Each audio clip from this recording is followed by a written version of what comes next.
professional fight. And he's down again and in serious trouble. I'm going to try to take this more seriously than you did in your endless creation of straw men, which just is ceaseless this evening, and address what I think is the real problem we have in our century in terms of information technology. Having different opinions is so 20th century. This century we have different facts, and it's lethal. It's absolutely lethal for the functioning of society.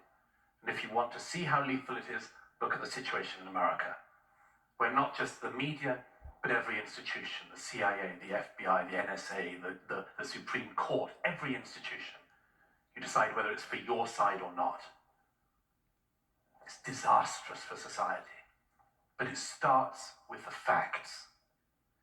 And when the facts go wrong, or you become glib about them, or decide that it's just the facts that will suit your side, or pretend you're playing a game of honesty and are not actually playing a game of honesty, everything else in the society can go to hell. This side has not been saying any of these straw men that you've been so kindly creating this evening, Malcolm. We've been saying that the mainstream media cannot be trusted. That is all. We're not saying don't read it, I repeat. We're not saying don't absorb it. Of course, you're an idiot to say that. What, you think we're only going to read Substacks for the rest of life? There's not even time. But the mainstream media is currently failing. It is failing you, the public. It is failing its employees. It's failing at its central task. You quoted one example of what journalism was meant to consist of.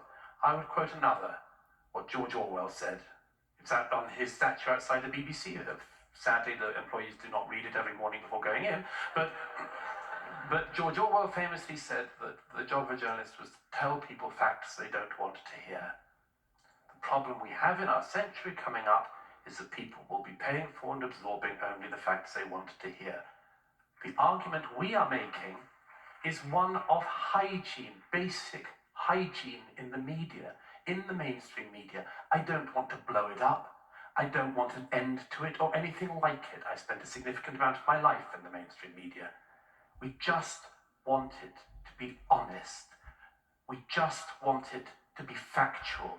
We don't want it to chase its own prejudices. We just want it to speak truth, whatever that is. That's not so radical. Sometimes less is more.